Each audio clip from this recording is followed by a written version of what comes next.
Então, nos vídeos anteriores, a gente estudou como as instruções operam sobre os registradores para executar o nosso código. A gente também estudou que tipos de registradores a gente tem disponível para programar.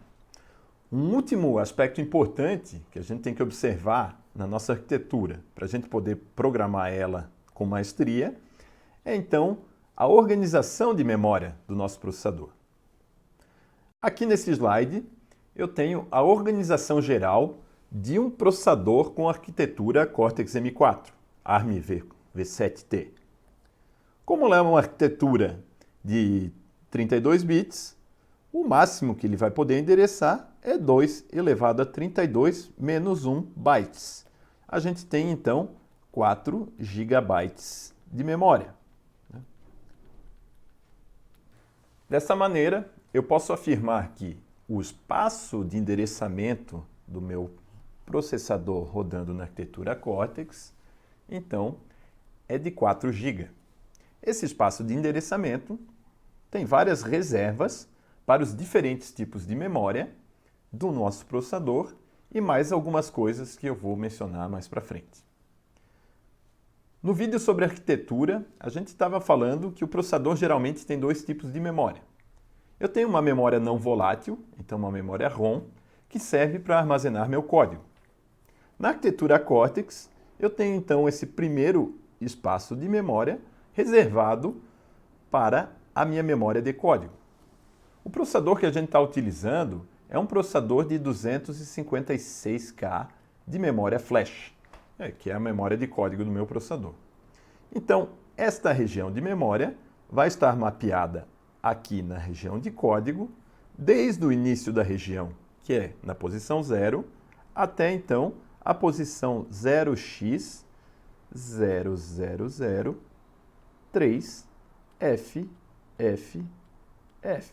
Se a gente converter esse valor, a gente vai ver que isso representa os 256K de memória que eu tenho, 256K de ROM que eu tenho no meu processador, para armazenar os resultados do meu código.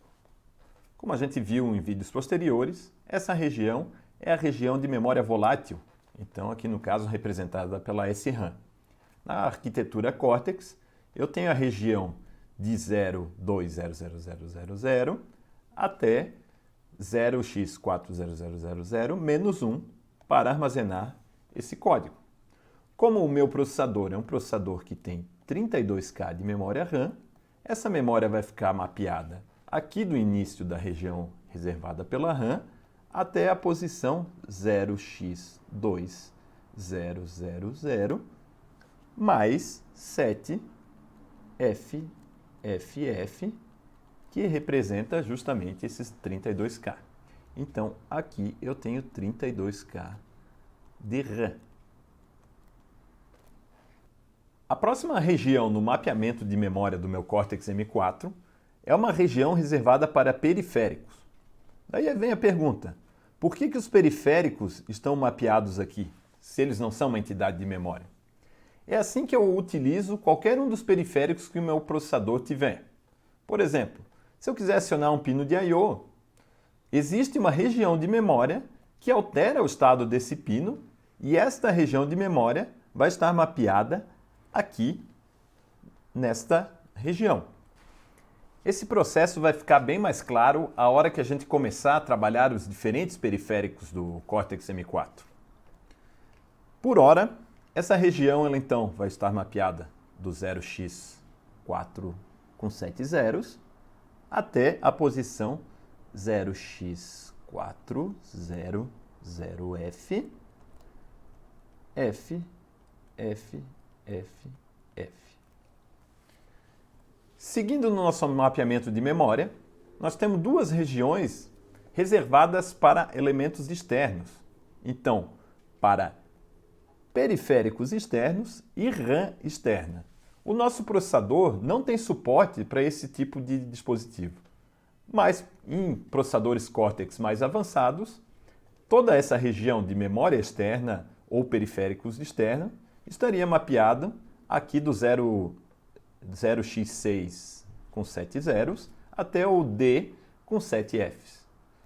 Em nossa arquitetura, não há nada aqui nessa posição. Por último, a gente tem uma região reservada para os periféricos desse sistema.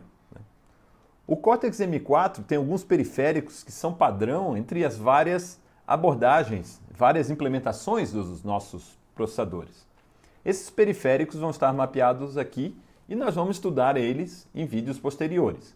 Como exemplo aqui, eu vou colocar o NVIC, que é o controlador de interrupção, e o SysTick, que é o clock do sistema. Por fim, então, vale ressaltar que os diferentes processadores que implementam a arquitetura ARM-V7T do Cortex M4 possuem diferentes regiões de memória implementadas. Se eu acessar qualquer região de memória reservada, mas não implementada, vai ocorrer um erro no meu programa.